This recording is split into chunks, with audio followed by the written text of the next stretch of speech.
Hi friends, welcome to my classroom. বন্ধুরা, এই ভিডিওতে ক্লাস 6 এর আয়োটের প্রশ্নবিচিত্রা 2026 এর ভূগোলের ফার্স্ট ইউনিট প্রিপারেশনের 3 নম্বর school Barasat Kalikrishna girls high school HS এর এক থেকে পরপর সমস্ত প্রশ্নগুলোর উত্তর করবো। তো শুরুতেই বলবো, আমার চ্যানেল প্রথমে একটা চ্যানেলটি সাবস্ক্রাইব করবে এবং ভিডিওটি অবশ্যই তোমার বন্ধুদের সাথে শেয়ার করবে। তো এখানে প্রাচীনকালে একে আছে, প্রাচীনকালে নাবিকরা উত্তর দিক ঠিক করতেন, এটা ধ্রুবতারা পর্যবেক্ষণের মাধ্যমে। 2, কোন গ্রহের অভিকর্ষ ত্বরণ সবচেয়ে বেশি? এটা হবে বৃহস্পতি গ্রহে। পৃথিবীর নিরক্ষীয় ব্যাস মেরু ব্যাস অপেক্ষা এটা 42 কিলোমিটার। তারপরে আছে সূর্যোদয়ের আগের সময়কে বলা হয় উষা। 1519 খ্রিস্টাব্দে যে পর্তুগিজ ভূপর্যটক জাহাজ নিয়ে ভূপরিক্রম বেরিয়েছিলেন তিনি হলেন ম্যাগেলান। তারপরে ভারতের মূল ভূখণ্ডের দক্ষিণতম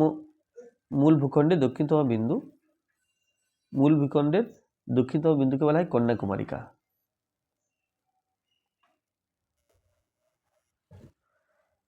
উনিশশো ছাপ্পান্ন সালে ভারতের রাজ্য ভাগ করার প্রধান ভিত্তি ছিল, এটা হবে ভাষা।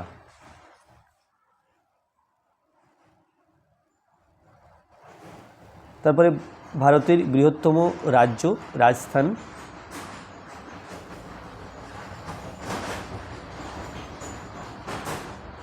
তিনি আছে কারাকোরাম পর্বতের ড্যাশ ভারতের সর্বোচ্চ শৃঙ্গ, এটা হবে কেটু বা গডউইন অস্টিন। তারপরে আছে শিবালিক ও হিমালয়ের মাঝে সংকীর্ণ উপত্যকাকে বলা হয় দুন। 3 দিক জল দ্বারা বেষ্টিত স্থলভাগকে উপদ্বীপ বলা হয়।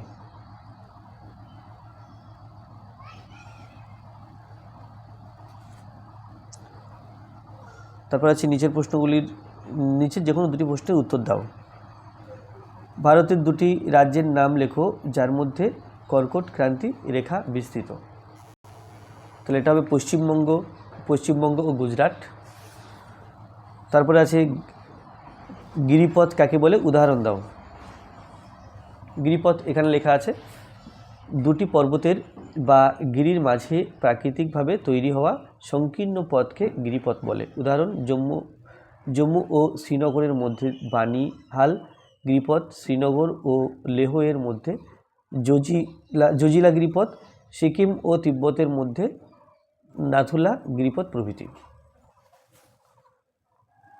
তবে 3 দাগে আছে হিমালয় পার্বত্য অঞ্চলে জনগোষ্ঠী কম হওয়ার 2টি কারণ লেখো।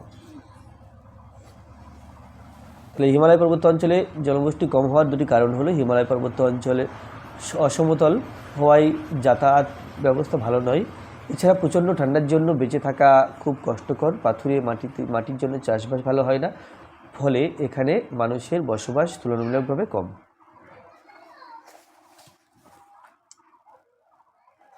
নিচে যে কোনো 2টি প্রশ্নের উত্তর দাও। গ্রহ ও নক্ষত্রের মধ্যে পার্থক্য লেখো। এখানে গ্রহ নক্ষত্রের মধ্যে পার্থক্য লেখা আছে। তোমার 2 দাগ থেকে লেখো। 2, নক্ষত্ররা বয়সে প্রাচীন আর গ্রহরা বয়সে নবীন। নক্ষত্রদের নিজস্ব আলো ও তাপ আছে, গ্রহদের নিজস্ব আলো ও তাপ নেই। নক্ষত্রদের আলোয় আলোকিত উত্তপ্ত হয়।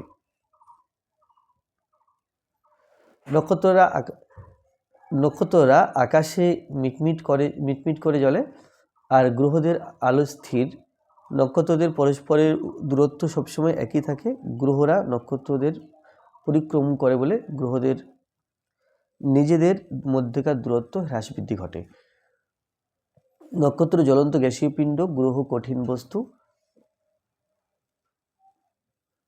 দূরবীন যন্ত্র দিয়ে দেখলে নক্ষত্রদের আলো বিন্দু মতো দেখায়, আর দূরবীন যন্ত্র দিয়ে দেখলে গ্রহদের গোলাকার দেখায়। নক্ষত্রদের নিজস্ব কক্ষপথের পরিধি অতি বিশাল, আর গ্রহরা নিকটবর্তী নক্ষত্রদের পরিক্রমণ করে বলে এদের কক্ষপথের পরিধি অনেক ছোট। তারপরে গ্রহের উদাহরণ হলো নক্ষত্রের উদাহরণ সূর্য, প্রক্সিমা আর সেন্টাউরি। আর পৃথিবী, মঙ্গল, বুধ, প্লুটো এগুলো গ্রহের উদাহরণ। তারপরে আছে 2 দাগ অক্ষরেখার 3টি বৈশিষ্ট্য লেখো। অক্ষরেখার বৈশিষ্ট্যগুলি হল অক্ষরেখাগুলি পূর্ব থেকে পশ্চিমে বিস্তৃত, অক্ষরেখাগুলি প্রত্যেকেই পূর্ণবৃত্ত, অক্ষরেখা সর্বনিম্ন মান 0 ডিগ্রি এবং সর্বোচ্চ মান 90 ডিগ্রি, অক্ষরেখাগুলি পরস্পরের সমান্তরাল হওয়ায় যে কোনো দুটি অক্ষরেখার মধ্যবর্তী দূরত্ব সর্বদা সমান হয়। তারপর আছে ভারতকে নদীমাতৃক দেশ বলা হয় কেন? ভারতকে নদীমাতৃক দেশ বলার কারণ ছোট বড় অসংখ্য নদী জলের মতো প্রবাহিত হয়েছে। এই নদীগুলি জনজীবনের, কৃষিকাজ, শিল্পে ও যাতায়াত ব্যবস্থায় জলবিদ্যুৎ উৎপাদনে গুরুত্বপূর্ণ ভূমিকা পালন করে। 5 দাগে আছে নিচের যে কোনো দুটি প্রশ্ন উত্তর দাও। সিন্ধু নদের গতিপথ বর্ণনা করো। তাহলে তিব্বতের মানুষ সরোবর নিকট কৈলাস পর্বতের একটি হিমবাহ থেকে এর উৎপত্তি। এরপর ভারতে প্রবেশ করে জম্মু ও কাশ্মীর এবং হিমাচল প্রদেশের উপর দিয়ে প্রবাহিত হয়ে পাকিস্তানে প্রবেশ করেছে। পাকিস্তানে এই নদী প্রধান উপনদীগুলোর সাথে মিলিত হয়েছে। এই মিলিত প্রবাহ অবশেষে আবার সাগরে গিয়ে মিশেছে। সিন্ধু নদের দৈর্ঘ্য 2900 কিলোমিটার। সিন্ধু নদীর উপনদী বিতস্তা, চন্দ্রভাগা, ইরাবতী, শতদ্রু, বিপাশা। সিন্ধু নদী হিমাচল প্রদেশ এবং জম্মু কাশ্মীরের মধ্যে দিয়ে প্রবাহিত হয়েছে। সিন্ধু নদীর প্রবাহ পথে গড়ে ওঠা প্রধান শহর লে, শ্রীনগর।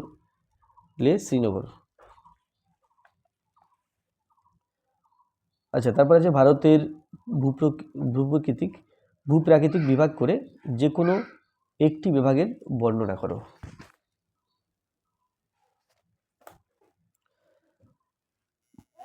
তো এখানে উত্তরের তাহলে ভারতের ভূপ্রাকৃতিক বিভাগ করে যে কোনো একটি বিভাগের সম্পর্কে বর্ণনা করে। এখানে উত্তরের নদী গঠিত সমভূমি অঞ্চল নিয়ে বর্ণনা করা হয়েছে। যে উত্তরে হিমালয় পার্বত্য অঞ্চল ও দক্ষিণে উপদ্বীপীয় মালভূমি অঞ্চলের মাঝখানে এই সমভূমি অঞ্চল অবস্থিত। পাঞ্জাব, হরিয়ানা, উত্তরপ্রদেশ, বিহার, পশ্চিমবঙ্গ, আসাম এই রাজ্যগুলোর মধ্যে এই সমভূমি অবস্থিত। সিন্ধু, গঙ্গা ও ব্রহ্মপুত্র এই সমভূমি অঞ্চলের প্রধান নদী। এই নদীগুলো হিমবাহের পার্বত্য অঞ্চল থেকে নুড়ি, কাকর, বালি বয়ে এনে এই সমভূমি সৃষ্টি করেছে। এই নদীগঠিত সমভূমি অঞ্চলের মাটি খুবই উর্বর, তাই চাষবাস খুব ভালো হয়। সমতল ভূমি হওয়ায় যাতায়াত ব্যবস্থা ভালো, সেই কারণে এই অঞ্চলে প্রচুর মানুষ বসবাস করে। তবে তিনি আছে চাঁদের পরিবেশ সম্পর্কে চন্দ্র অভিযানকারী দলের অভিজ্ঞতা বিবরণ দাও। এটা এখানে লেখা আছে। পৃথিবী থেকে চাঁদকে অতি সুন্দর দেখালেও এখানকার পরিবেশ ও প্রাণহানি রুক্ষ ও মরুভূমির মতো। পৃথিবী থেকে চাঁদকে অতি সুন্দর দেখালেও ভূমিরূপ।